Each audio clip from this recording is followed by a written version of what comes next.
네, 주일을 맞이하여 이 자리까지 나오신 모든 분들, 또 온라인으로 이 예배에 참여하시는 모든 분들 진심으로 환영합니다. 예, 오늘 벌써 3월의 셋째 주일이 됐습니다. 이 다음 주일 지나면 또 3월도 이제 참 끝이 납니다. 2023년 시작한 것이 엊그제 같은데 벌써 3월이 끝나가는 시점이니까 이제 봄도 맞이하고 삶의 생활의 여러 부분에서 변화가 있을 것인데 2023년을 시작하시면서 가졌던 마음들 한번 다시 잘 점검해 보시고 또 봄을 맞이하여서 우리 마음과 생각의 여러 변화들 그리고 생활의 삶의 변화들을 이루어가시는 우리 모두의 삶이 되기를 진심으로 기원합니다. 오늘 말씀의 제목은 고난을 선으로 바꾸시는 하나님입니다. 우리는 이번 3월에 들어서 고난의 목적이 무엇인가, 하나님께서 그 고난에 무슨 목적을 담으셔서 우리에게 고난을 허락하시는가에 대해서 말씀을 살폈습니다. 그러나 고난이라는 것이 실제로 당하게 되면 참 어렵습니다. 그래서 고난하면 우리는 참 지긋지긋한 일, 다시는 만나고 싶지 않은 일, 그렇게 생각하기 쉬운데 그런 고난 속에 하나님의 그 위로하심과 또 유익이 담겨져 있다는 말씀에 대해서 지난 시간에 살펴보았습니다. 오늘은 고난을 선으로 바꾸시는 하나님이라는 그 주제 아래에서 고난이라는 것을 하나님께서 어떻게 사용하시는가를 살펴보길 원합니다. 자, 우리는 참 행복 혹은 고난, 행복하기 위해서 살고 고난은 피하기 위해서 산다. 이게 이제 어떻게 보면 우리의 이제 공식화되어 있는 삶의 패턴이죠. 그래서 우리는 어떻게 보면은 고난과 행복이라는 것을 이렇게 목적지로 두고 살아갑니다. 그러나 하나님께서는 고난과 행복이라는 것을 목적으로 두지 않으시고 수단, 하나의 방법으로 사용하시는 것입니다. 우리가 요즘 이제 이번 3월 들어서 욥기서를 계속 읽어가고 있는데 참 이 인생 중에 그런 고난을 당하는 사람이 있을까 싶을 정도로 참 욥이 큰 고난에 빠지게 됩니다.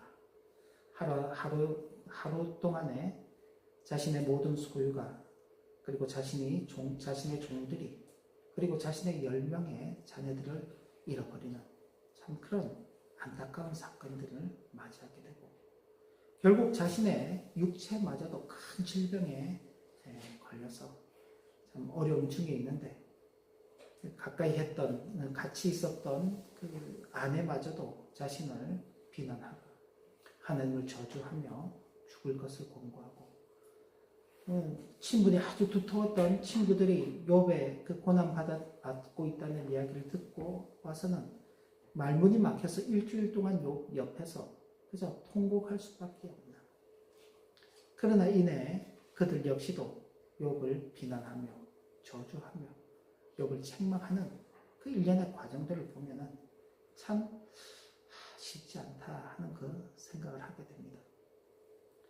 그런데 놀랍게도 욥은 바로 그런 현장 속에서도 그런 일들이 사탄 마귀로부터 온 것이 아니라 하나님께서 이 일을 행하셨다라고 그렇게 고백하고 있는 것입니다. 뿐만 아니라 더 나아가서 하나님께 우리가 복도 받는데 하나님께로부터 저주를 받는 것도 마땅하지 않느냐 하는 참 우리가 생각할 때는 좀 그렇죠. 일반적으로 사람들은 하나님께서는 선한 사람에게는 복을 주시고 악한 사람에게는 벌을 주신다는 것을 생각하게 됩니다. 하나님은 그런 분이시요. 그렇기 때문에 우리가 하나님 앞에서 선하게 살아가려고 하죠. 뭐 선하게 살아도 하나님께서 벌을 주시고 악하게 살아도 복을 주시고 만약 그런다면은 그치? 우리가 하나님 앞에서 참 선하게 살려고 하는 의미가 없는 것입니다. 예, 이 말이 맞습니다. 그러나 어떤 면에서는 맞지만 어떤 면에서는 맞지 않습니다. 우리가 이 땅을 살아가면서 실생활 속에서도 보고 있는 것이지만 선한 일을 도모하며 살려고 하는데도 불구하고 참 어렵게 사는 사람이 있는가 하면은 누가 봐도 악한 사람임에 분명한데도 세상 사람들이 다 부러워할 만한 그런 삶을 사는 사람들을 보는 것입니다.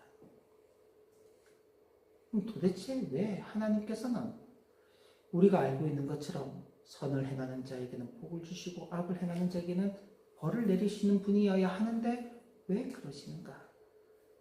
하나님께서는 그걸 최종적 목적으로 두지 않으시고 그걸 수단으로 사용하신다는 것 때문에 그런 차이가 생기는 것입니다. 하나님께서는 고난을 수단으로 사용하시면서 당신의 택하신 백성들에게 죄가 무엇인지를 가르쳐 주시는 것입니다. 이건 우리가 앞서 고난의 목적에서도 우리가 살펴봤습니다. 하나님께서는 우리에게 죄를 가르쳐 주시기 때문에 죄의 무서움과 그 죄가 가져오는 결과가 어떤 것인지를 가르쳐 주시기 위해서 고난이라는 것을 사용하십니다. 그리고 우리의 마음이 굽어져 있을 때 그 굽어져 있는 마음을 펴시기 위해서 고난을 사용하시는 것입니다. 그리고 세상을 향하는 우리의 그 걸음들을 돌이켜서 그리스도를 따르는 그 길로 가게 하시기 위해서 하나님께서는 고난이라는 것을 하나님의 택하신 백성들에게 수단으로 사용하시는 것입니다. 반면에 하나님께서는 행복이라는 수단을 사용하시면서 악한 자들에게 그 죄에 더욱 깊이 빠져버리게 두시는 것입니다. 그 사람들이 악을 행하면서도 잘 될 때 누군가가 그 악을 멈춰주면 더 이상 그 악한 길로 가지 않을 것입니다. 근데 만약 그대로 방치해두면 어떻게 될까요? 그게 악한 길인지도 모르고 또 자신을 멸망시키는 길인지도 모르며 그냥 즐기면서 계속 그 악 가운데 빠져서 살아가는 것입니다. 어떻게 보면은 벌을 내리는 심판보다도 훨씬 더 무서운 심판이 죄 가운데 빠져있게 그냥 두는 것입니다. 그러니까 하나님께서는 행복이라는 것을 수단으로 사용하시며 악인들을 그렇게 다뤄가시는 것입니다. 행복이라는 것을 수단으로 사용하시면서 그들이 그 굽은 마음 그대로 있도록 만드시는 것입니다. 내가 지금 괜찮아. 이렇게 살아도 아무런 문제가 없어. 아니, 이렇게 더 나쁜 길로 가는 것이 훨씬 더 행복할 거야. 그 굽은 마음 그대로 두시는 것입니다. 그리고 그들이 그리스도를 따르는 그 길로 돌이키지 못하도록 하나님께서 행복 그대로 두시는 것입니다. 이런 면들을 본다면요, 차라리 행복한 것보다는 고난이 훨씬 더 낫다 하는 그 생각을 하게 되는 것입니다. 내가 너무나 행복에 겨워서 내가 죄에 빠져 있는지도 알지 못하고 내 마음이 굽어져 있는지도 모르고 그리스도와는 전혀 상관없는 그 길로 가고 있는지도 모르고 산다면 그런 행복은 행복이 아닌 것입니다. 고난 속에 있을지라도 내가 이렇게 연약한 존재이구나. 내 속에 이런 죄의 본성들이 감춰져 있었구나.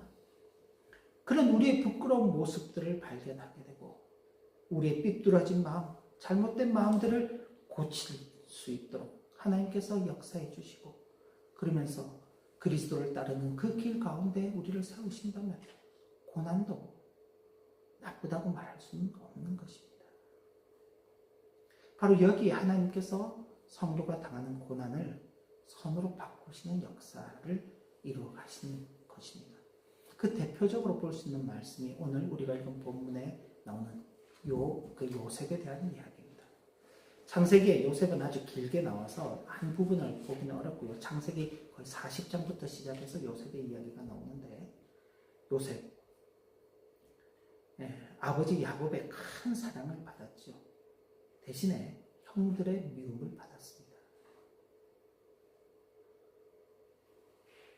그래서 형들에게 의해서 죽음의 위기에 처했다가 유다가 죽이지는 말자. 대신 저기 미디안 상인들이 오니 그를 팔자라고 이야기를 해서 결국 미디안 상인에게 노예로 팔리게 되고 그렇게 끌려간 애굽 땅에서 애굽 왕 바로의 시위대장인 보디발의 집에 종으로 팔려서 살게 됩니다. 처음에는 그래도 종이지만 보디발의 신뢰를 얻고 그 집안의 모든 재정을 관리하면서 좀 괜찮아지나 했는데 이내 여주인의 유혹이 찾아오게 되고 그 유혹을 거절함으로 말미암아 결국은 감옥에 갇히는 신세가 되어버리는 것입니다. 17살 나이에 팔려갔습니다. 그리고 애굽의 총리가 되기까지는 13년 세월이 지나서 30세에 애굽의 총리가 되었습니다. 13년 정도의 시간 결코 짧지 않죠. 그 짧지 않은 시간 동안 참 고난 가운데 그 시간을 보내야 했습니다. 믿었던 형들에게는 죽을 위기를 겪게 되는 것이죠. 자기에게 자신이 충성을 다 바쳤던 그 주인에게는 버림을 받게 됩니다. 그리고 감옥에서 꿈을 해석해주며 참 도움을 주었던 술 맡은 그 관원, 그가 나가면서 애굽 왕 바로에게 자신의 처지를 말해주면 자신이 해방될 것이라고 생각했지만 그 술 맡은 관원은 나가서 요셉을 잊어버린 것입니다. 잊혀진 존재가 되어버린 것입니다. 가족들에게 죽을 위기를 당하면서 노예로 팔려가서 겨우 살아가는데 결국 마지막이 감옥에 갇힌 그 신생이 거기에서도 희망의 빛을 조금 보나 했지만은 결국 그 희망마저도 사라져버렸을 때 요셉의 그 마음의 그 절망이라는 것은 이루 말할 수 없는 것입니다. 어쩌면 하나님께서 자신을 잊어버리셨다고, 하나님께서도 자신을 버리셨다고, 하나님께서도 자신을 죽이신다고 그렇게 생각할 수 있을 것입니다. 그러나 하나님께서는 그 요셉을 그 감옥 가운데서 구원해내셨습니다. 하나님께서는 요셉을 버리지 않으셨습니다. 하나님께서는 요셉을 잊지 않으셨습니다. 때가 되어서 그 요셉을 애굽의 총리로 세우시는 것입니다. 그렇게 총리가 된 요셉이 그 근동 일대 지역에 큰 기근이 있을 것을 하나님의 신탁을 통해서 알게 되고 그에 대한 대비를 잘하게 된 후에 훗날 그의 형들과 다시 만나게 되는 것입니다. 그 형들이 처음 아버지 야곱이 살아있을 때야 아버지 때문에 요셉이 우리를 함부로 대하지는 않겠지 그랬는데 흐르는 세월 속에 야곱이 죽게 됩니다. 이제 자신이 믿었던 아버지 야곱이 죽고 나니 이제 요셉이 드디어 자신들에게 그 안갚음을 할 시간이 찾아왔다 생각하고는 이 요셉의 형들이 요셉을 찾아가서는 사정을 하는 것입니다. 아버지 살아 생전에 요셉 너에게 말하기를 우리에게 보복하지 말아라 그랬다. 아버지의 유언을 따라서 우리를 좀 잘 봐주라. 요셉이 그걸 무시할 수 있습니다. 지나간 자신이 고생한 그 세월이 없던데. 그런데 그때 이 요셉이 당신들은 나를 죽이려 했지만 하나님께서는 그것을 바꾸셔서 선으로 바꾸셔서 오늘날 나를 이 자리에 있게 하셨습니다. 내가 하나님을 대신하겠습니까? 지금 요셉이 그 고생을 한 것은 누구 때문이에요? 형들이 자신을 팔았기 때문입니다. 그런데 그 일련의 모든 과정들을 요셉은 어떻게 받아들이고 있느냐? 하나님께서 그렇게 하신 것입니다. 하나님께서 그 일을 선으로 바꾸시면서 나로 하여금 많은 사람들의 생명을 구원하게 하셨습니다. 고난이라는 것 자체는 우리에게 대단히 힘들고 어려운 일입니다. 그러나 하나님께서 그 고난을 선으로 바꾸실 때는요, 그건 더 이상 우리에게 어려움이 되지 않는 것입니다. 그런데 여기에서 이제 우리가 하나 오해할 수 있는 내용이 있습니다. 그럼 고난이 빨리 바뀌어서 행복이 되어야 되는구나. 역시 또 이제 가는 거예요. 고난은 지긋지긋한 거니까 이 고난을 빨리 끝내고 행복의 시작을 찾아야 되는구나. 근데 바로 그 고난이 바뀐다는 게 뭔가를 우리가 좀 생각해 봐야 할 것입니다. 고난이 빚어내는 성도의 신앙과 인격입니다. 욥기에서 보면 욥은 이렇게 고백하고 있습니다. 볼지어다 하나님께 징계받는 자에게는 복이 있나니 그런즉 너는 전능자의 징계를 업신여기지 말지니라. 하나님께 징계를 받는 자에게는 복이 있다. 이게 그냥 우리처럼 그냥 평범하게 일상을 지내는 사람이 그래 하나님께 징계 받는 게 그게 복이지 이렇게 말하는 거랑 차원이 다른 겁니다.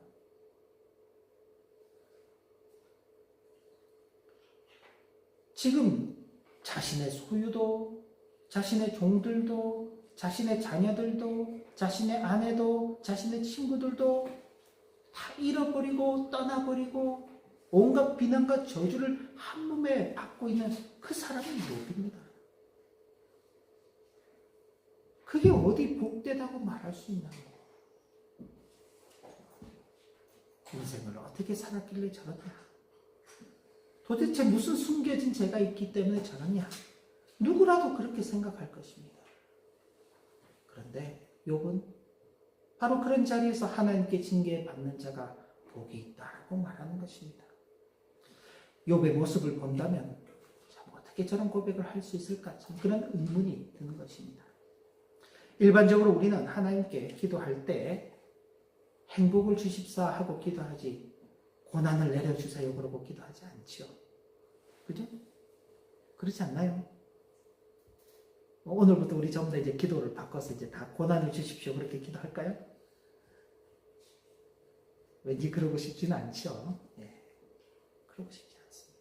그래서 우리는 행복하게 해달라고 기도를 하죠. 그런데 정작 우리에게 그 행복이라는 것이 주어졌을 때 그 행복 때문에 그 행복을 주신 하나님을 잊어버리게 되는 경우가 많은 것입니다. 그리고 그런 행복된 시간이 지속될수록 이제는 행복하니까 하나님 앞에 기도하지 않는 거예요. 그런 경우들이 많이 있습니다. 많이. 뭔가 내가 지금 필요하고 부족할 때는 그것을 달라고 기도를 했다가 그것이 딱 채워지고 난 다음에 그 다음 모르는 거예요. 어디에서도 확인하나요? 부모와 자녀 관계에서도 확인할 수 있습니다. 부부 관계에서도 확인할 수 있고 연인 관계에서도 확인할 수 있습니다. 뭔가 필요할 때는 막 그렇게 옆에서 이렇게 요청을 하다가 그게 딱 채워지고 나면요 언제 그랬냐는 듯이 우리 인간관계에서 그렇게 만나는 것입니다. 그래서 부모님들이 자녀들한테 용돈을 줄 때 적당하게 주죠. 적당하게. 왜? 그래야지 부모님의 말씀을 계속 잘 들으니까. 그죠? 부모님들이 상당히 지혜로우신 거예요, 그게.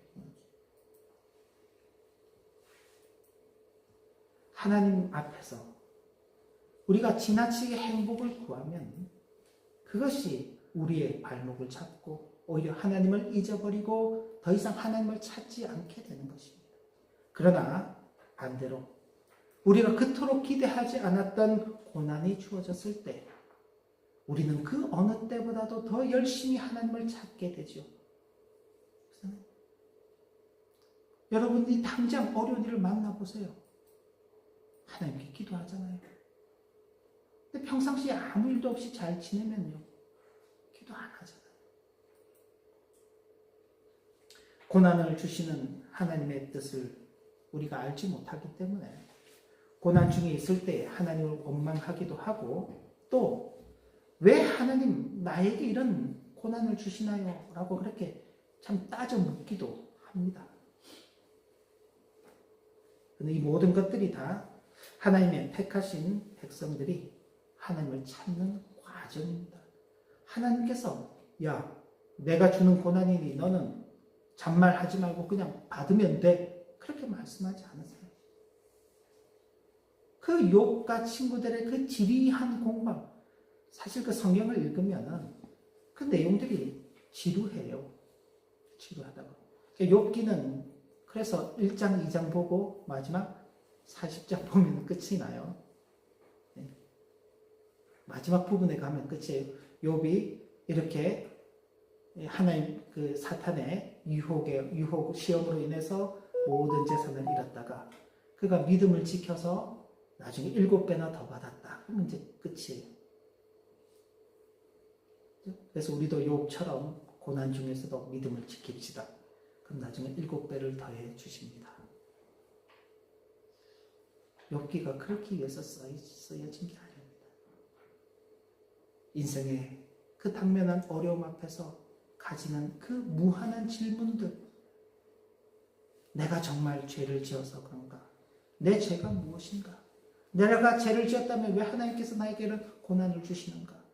아니 내가 죄를 짓지 않았는데도 하나님께서는 왜 나에게 이렇게 대우를 해주시는 건가? 하나님은 과연 나에게 무엇을 기대하시는가? 내가 이렇게 한다고 해서 하나님께 무슨 해가 되며 내가 저렇게 한다고 해서 하나님께 무슨 득이 되는가?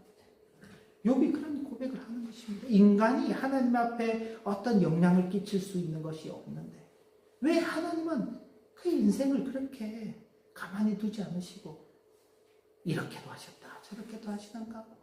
그 끊임없는 질문들이 욥기 속에서 드러나는 것입니다. 하나님께서는 그런 과정을 통해서 욥과 그 친구들로 하여금 세상적인 모든 것들을 내려놓게 하는 것입니다. 그들이 주고받는 그 세상적인 대화는 끝이 없어요. 끝이 없단 말이에요. 그런 허황된 이야기들로는 하나님의 뜻을 헤아릴 수 없다는 것을 욥기에서 가르쳐주는 것입니다. 우리 역시도 마찬가지입니다.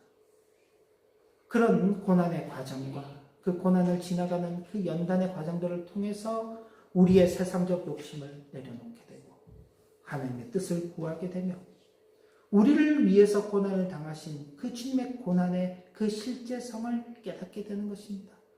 주님께서 우리를 위해서 십자가에 못 박히셨다는 그 이야기, 그건 너무 막연해요. 왜? 내가 십자가에 못 박혀보지 않았기 때문에. 그렇다고 우리가 다 십자가에 못 박혀야 한다는 건 아닙니다. 그러나 그런 고난을 통해서 삶의 작은 부분들을 통해서 주님께서 나를 위해서 고난 당하셨다는 그것을 우리가 실제적으로 경험하게 되는 것입니다. 그리고 고난 중에 있는 우리를 위로해 주시는 하나님의 은혜를 덧입어서 우리도 고난받는 누군가를 위로하며 격려하며 살아가게끔 그런 수준으로서 살아가게 되는 것입니다. 그죠? 저와 여러분들이 여기 독일 땅에서 살면서 잘 느끼시는 부분이지 않습니까? 유학 초기에 와서 참 고생을 많이 해보셨기 때문에 유학생들이 처음 오게 되면 고생을 할 거다 생각을 하고 어떻게든지 그들을 돕고 십시일반하잖아요. 그렇죠? 그렇게 도움을 받았던 그 사람들이 또 어느 순간 자라서 이제는 또 자신들이 도움을 받는 게 아니라 이제는 또 도움을 주는 그런 위치로 그렇게 가는 것입니다. 이게 그러니까 뭐 독일만 그런 건 아니겠지만은 고향을 떠나서 조국을 떠나서 해외에서 사는 성도들이 이렇게 느끼는 것이죠. 내가 어려움을 겪어봤고 내가 힘든 일들을 해봤기 때문에 그 사람들의 마음을 알고 위로하고 돕는 그 수준이 되는 것입니다. 그렇지 않으면요 모르죠.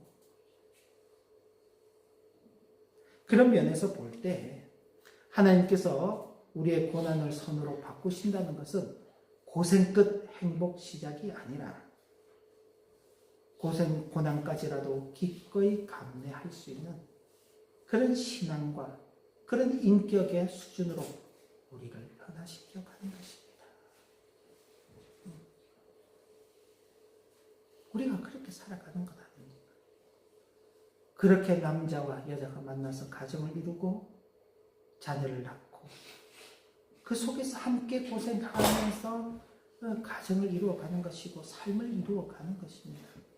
그런 가정들이 모여서 이 사회를 구성하게 되고 그런 사회들이 모여서 한 국가를 구성하게 되고 그 국가들이 모여서 또 이 지구촌 세계를 구성하게 되는 것입니다.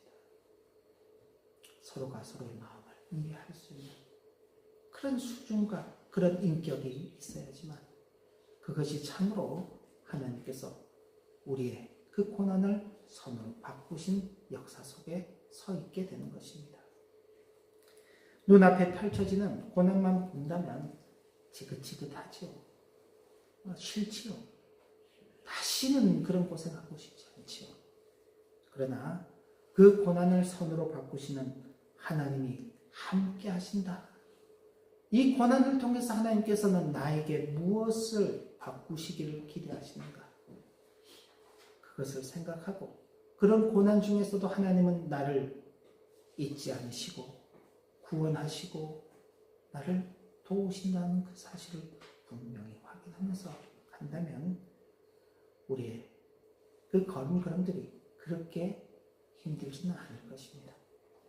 고난도 행복도 수단으로 사용하시며 성도의 신앙과 인격을 비춰가시는 그 하나님의 손길에 잘 붙들려 살아가는 우리 모두의 일생이 되시기를 진심으로 기도합니다. 기도합니다. 하나님 아버지, 오늘도 주어진 말씀의 그 교훈을 마음 깊이 새기며 어렵고 힘든 일을 고생만 하고 지나가는 걸음이 아니라 그 과정이 끝난 후에 우리의 신앙과 인격이 더욱 성숙해지고 성장해지는 큰 은혜를 누리도록 인도하여 주옵소서. 예수님 이름으로 기도 올리옵나이다. 아멘.